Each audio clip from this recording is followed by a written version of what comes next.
I'm Rethal King in Harrison, Arkansas, and we have red angus, purebred cattle, and we utilize not only the red angus to produce genetics that we feel like will benefit our environment. We live in a fescue area where the toxicity is terrible, and we also utilize those animals. We utilize them in developing ultrasound models for use with our technology. We've developed software to measure ribeye, fat thickness, and marbling. One thing that I've noticed, and I've done a test with a mineral product in the past, is we go through and we ultrasound these weaned calves and trying to determine where we want to be at, especially on the females, and we can detect stress in an animal with ultrasound, and we can't always tell exactly what caused it, whether it was nutrition or vitamin deficiency or being sick, but I've not been able to find any stress in my calves with ultrasound since SweetPro, because an animal, the intramuscular fat is the first thing that they start depleting whenever they go into a stress condition, and we can certainly detect it in a intramuscular fat image with ultrasound. It just eased it away. When you say, Rethal, that 3 years ago when we started feeding SweetPro, we saw hay consumption go down, and it had to be primarily just because of the use of SweetPro? I believe hay consumption has went down. It's hard to really validate it, but hay consumption went down and condition of the cattle has gotten better. And the year that we just came out of, in the condition with this drought this year and the condition of the cattle,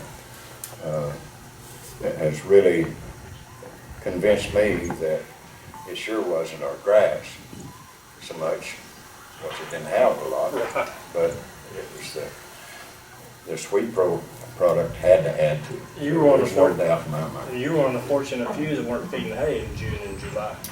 Exactly. But you know, even whenever we did start feeding hay there in the last July and August,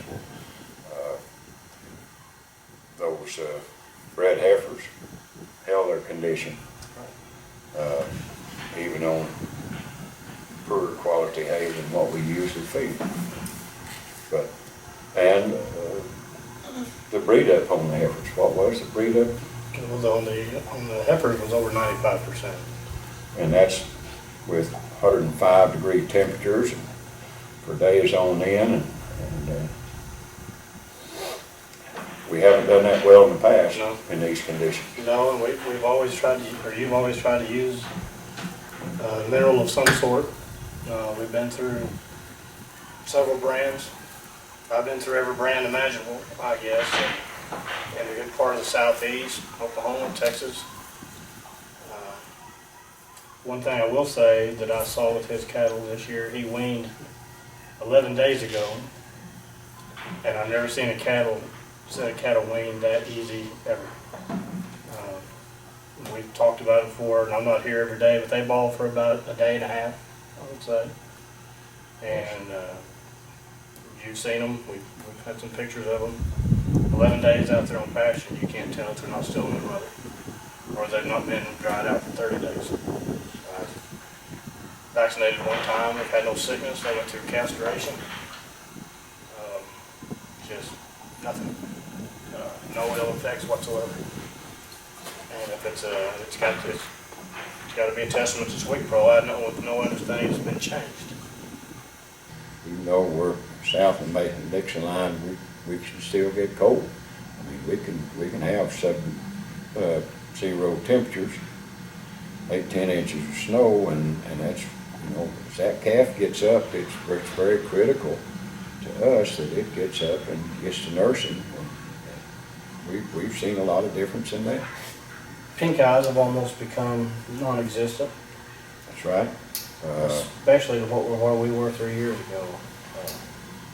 3 years ago, it was terrible. We were treating one, it seemed like every day, somewhere or another. We didn't treated one this year, I believe. I think that's right. I think that's what I told Bob earlier, and I don't really remember in 3 years if there's been a retained placenta. We've had an afterbirth issue. No, we've not. I don't. Not had a retained. And I have noticed these cows clean and clean quick. You don't see them. You don't see anything hanging for half a day. I bought a set of red steers out of the local sale barn, and they had come out of a drought area, and of course they'd been hauled about 80 miles, stood in the local auction barn for half a day, and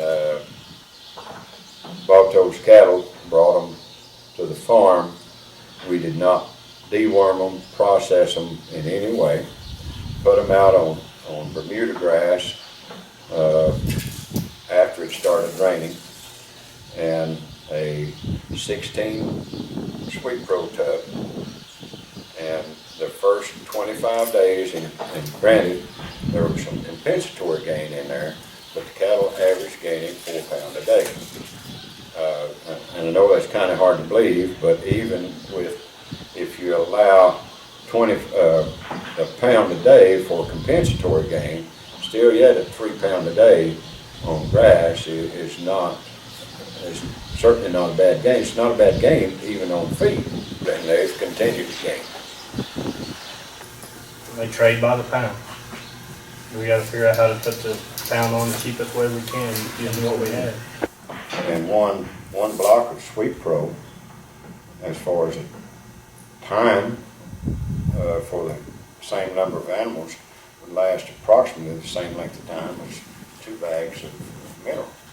So, taking that into consideration, it made my SweetPro much cheaper than whenever I eliminated feeding any mineral. And for the past 3 years, we've not fed any mineral, nothing other than SweetPro blocks. Not even salt. But just that product itself. And in that, it eliminated about $50 in cost for the cost of the SweetPro product. But to me, it was a lifesaver going through this drought because of the small amount of forage that these cattle had. Several neighbors sold completely. They sold out. We keep our cattle on them the year round because it's a lot easier to maintain than it is to fix after you've got a problem. And so, anyway, you know, we always kept mineral out the year round. So I feel like if that is necessary, keep these protein tubs. On a pound per pound basis, right now, the price of hay is cheaper and does more than what raw hay would do. Well, and two, you know, with us dealing with in-the-fight fescue, cattle will grow hair in the summertime, normally. Hard to breed. The animals will stay in the pond, creates a foot rot issue, all sort of issues. And even this year, we have seen a reduction in the growth of hair on the majority of our animals. So something is helping us with fescue, and we've not changed anything else. We even try to select genetics that will not have as much hair, and invariably that don't always work because, you know, we know that some animals are resistant to the toxicity and fescue, and not very many of those are. but something has helped with the hair issue. Well, it makes sense, because as we learn more about what some of the fastest results can be seen with using equipride, is helps the blood flow, and we see it in the horse's hooves and everything. And indified and fescue is a blood constrictor, and so that's probably part of the help of what the blocks, SweetPro blocks are doing in the cattle on the fescue, is helping improve the blood flow and lessening the effects of what the indified is doing in the cattle from the fescue. But it makes sense. I couldn't ask for a product to do any better than what we've seen.